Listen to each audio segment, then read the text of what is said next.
본문도 역시 바울이 또 한 번 사람들 앞에서 신문을 받는 장면을 기록하고 있습니다. 이번에는 아그리파 왕과 버니게 앞에서 이루어집니다. 이 내용이 26장까지 이어지게 됩니다. 또한 조금씩 바울은 로마를 향해 나아가고 있음을 우리는 또한 발견하게 됩니다. 본문을 보면 베스토 총독이 그만두게 되고 벨릭스 총독이 그를 이어 부임하게 됩니다. 어제 묵상한 것처럼 베스토 총독은 바울의 문제를 알게 되고 어떻게 진행되고 있는지, 또한 해결되지 않은 바울의 문제를 베스토에게 넘어왔기 때문에 이 문제를 어떻게 해결해야 될지를 고심하고 있었습니다.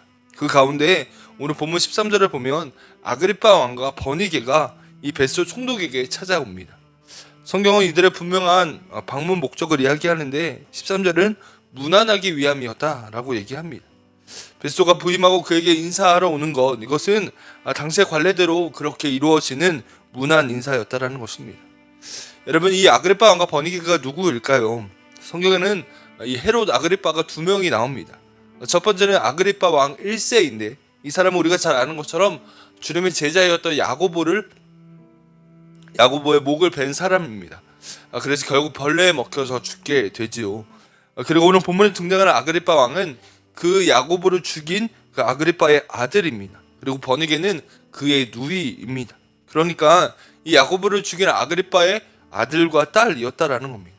남매가 함께 베스토를 찾아왔습니다. 아그리파 왕 이사는 유대 전체 지역을 다스렸던 그의 아버지와 달리 갈릴리를 중심으로 유대의 북부 지역만을 다스리던 왕이었습니다.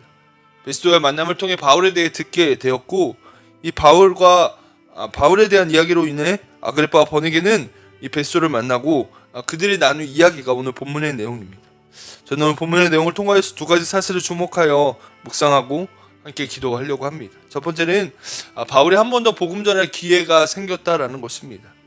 여러분, 우리가 요즘 묵상하는 지성서의 본문을 보면 어쩌면 바울이 예루살렘에 도착하고 반복되는 내용이 기록되는 것만 같습니다.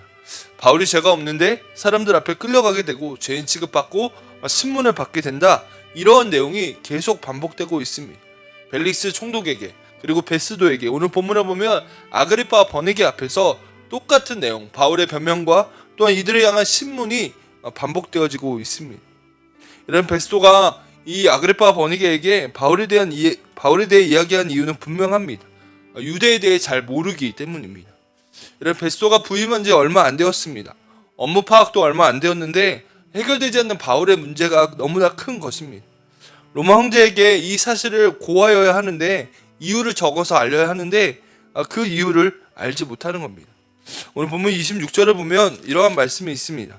그에 대하여 황제께 확실한 사실을 아랠 것이 없으므로 신문한 후에 상소할 자료가 있을까 하여 당신들 앞, 특히 아그리파 왕 당신 앞에 그를 내세웠다라고 얘기합니다.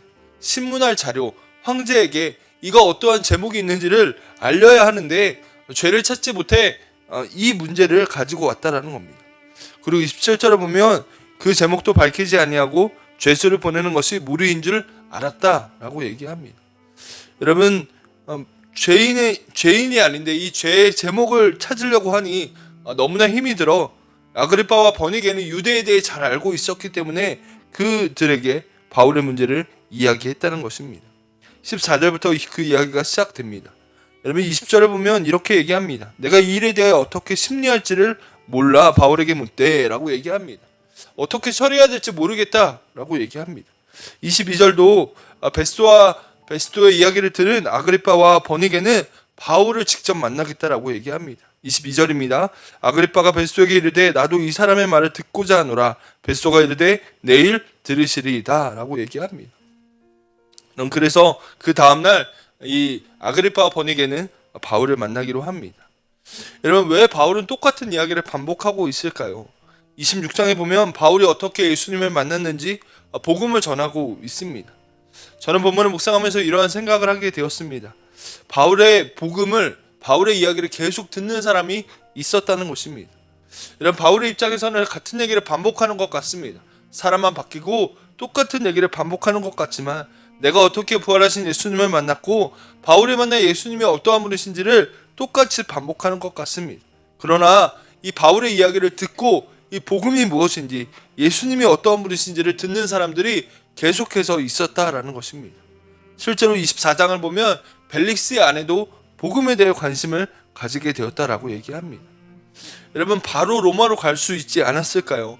로마의 시민이 이 바울이 자기가 황제에게 상소하였기 때문에 바로 로마로 갈 수도 있었습니다.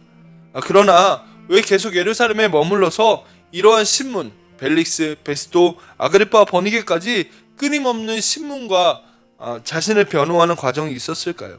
2년 이상의 구류되는 시간이 왜 있어야 했을까요? 너무나 분명하게도 하나님이 이 예루살렘의 사람들에게 복음을 듣도록 하시기 위함이었다라는 것을 깨닫게 됩니다.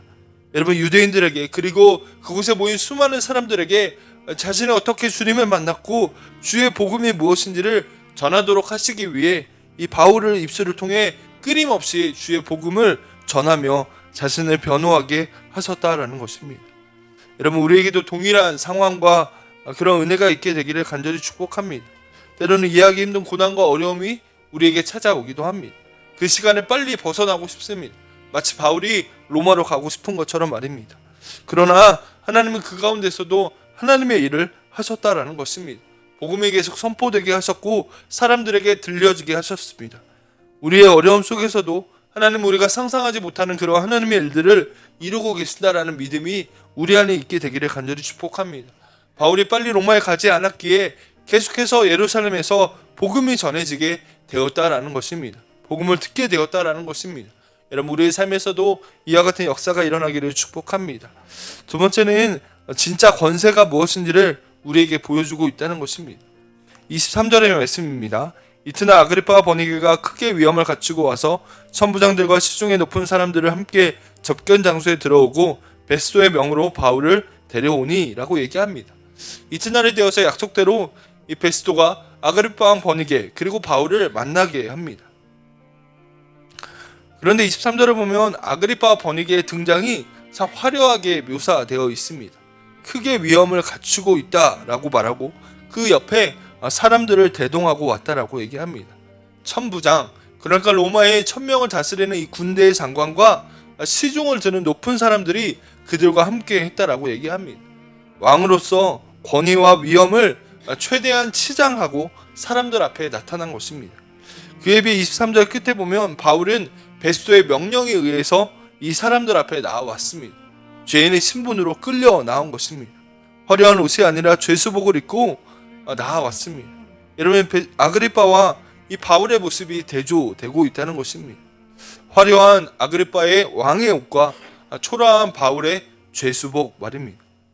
본문을 묵상하며 이 둘을 대조하게 되었습니다. 여러분, 이 아그리파와 이 바울, 이 두 사람이 만나게 되는 것이 참 대조적인 장면 아닙니까? 그런데 바울은 전혀 위축되고 있지 않습니다.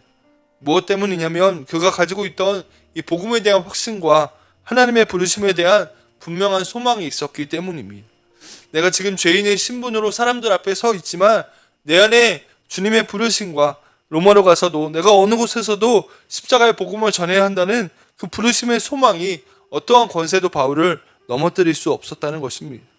아무리 당대의 최고의 권력을 가진 로마, 유대 지역을 다스리는 왕이라 할지라도 바울을 굴복시킬 수 없었다는 것입니다.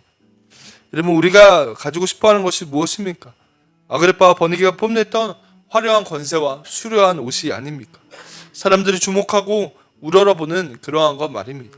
그러나 바울은 죄수복을 입었지만 그 안에 분명한 복음에 대한 확신과 하나님의 나라를 향한 소망이 있었기에 전혀 위축되지 않고 주의 비전을 붙들고 당당하게 그들 앞에 서 있었다는 것입니다.